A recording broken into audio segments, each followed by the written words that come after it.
For almost 50 years, Darryl Floyd's been searching for answers about his brother. Terry vanished when he was just 12 and the case went cold decades ago.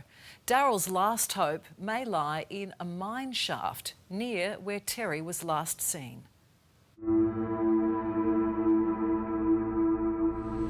Digging for answers.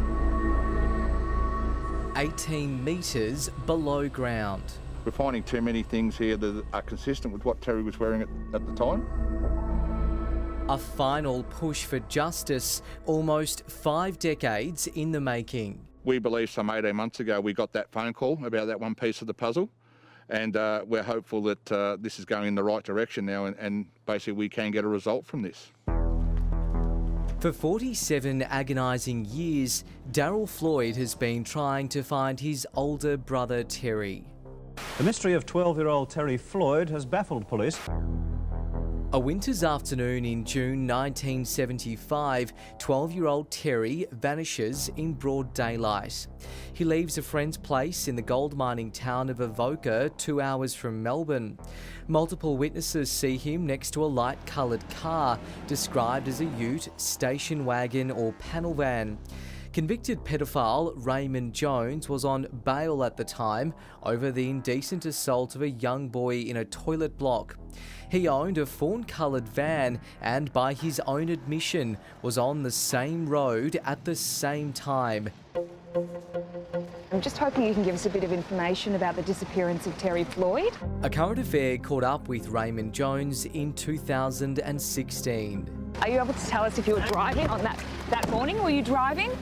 At the inquest into Terry's disappearance, Jones was named by police as a suspect. Raymond Jones has always maintained his innocence, and we're not suggesting he's guilty, only that he was a person of interest. I'm very confident that unfortunately this is the last resting place of my brother.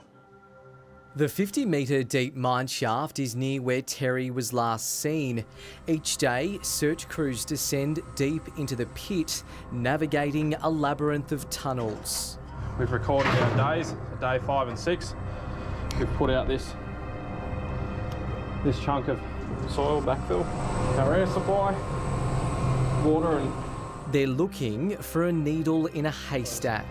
If Terry was put down the original shaft,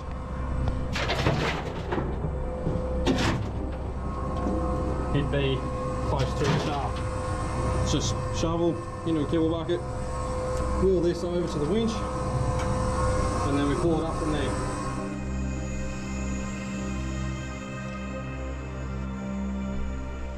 Once this dirt is brought up from the mine, larger things like rocks are separated out. The finer particles are then placed over here into these mounds, and crews then sift through this again. They're looking for things like teeth, and that gives you a sense of just how huge and painstaking this operation is.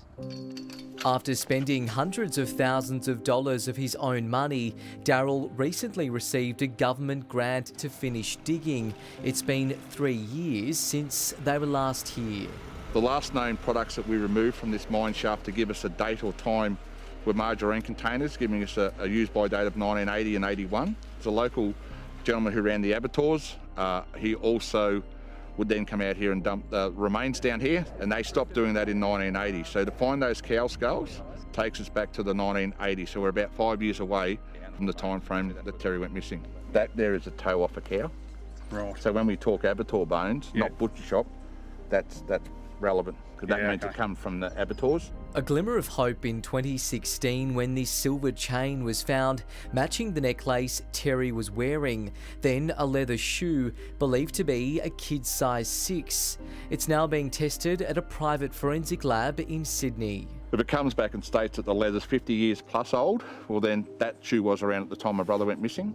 If it comes back and says that the leather is only between 35 to 40 or less, well, it can't belong to Terry. Darryl's requested the original file from police and has called in the help of retired homicide detective Charlie Bazina.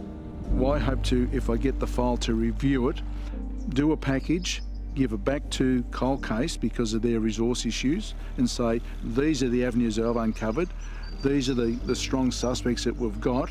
Can you now take it to inquest as Cold Case They're understandably tight-lipped on their new lead.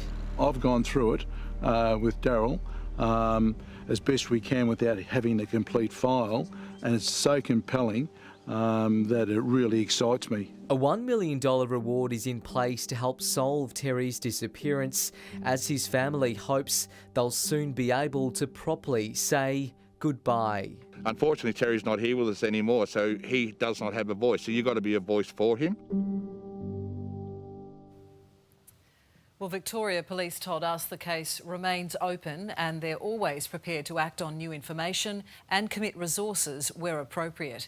If you know anything, call Crime Stoppers on 1800 333 000.